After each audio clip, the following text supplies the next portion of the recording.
Not having Gina Haspel, the CIA director, at this briefing is a cover-up to a critical question that the members of the Senate have as to the murder of Jamal Khashoggi and a critical element of U.S.-Saudi relationships.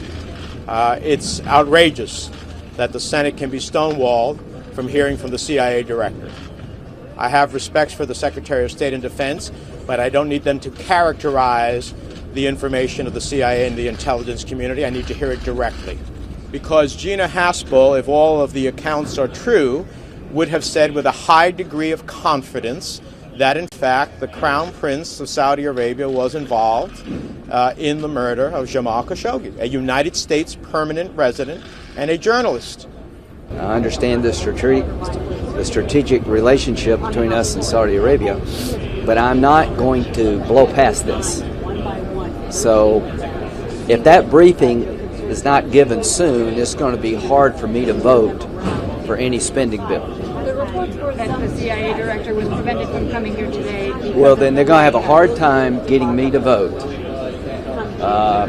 for us to move forward.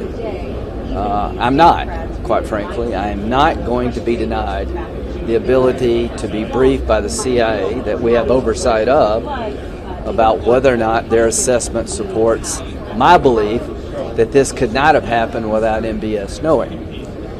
And if the briefing reinforces the conclusion that I already have tentatively formed, then there will be no more business as usual with Saudi Arabia.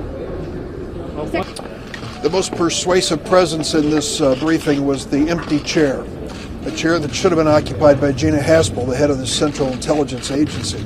We were told in this briefing that it was the direction of the White House that she not attend. I cannot recall a briefing on such a sensitive measure where we have been denied access to the intelligence agencies of the United States. As a consequence, much of the testimony was interesting but not persuasive.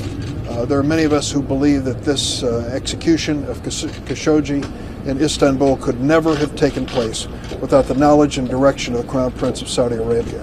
That is a fact which this administration has never been willing to acknowledge.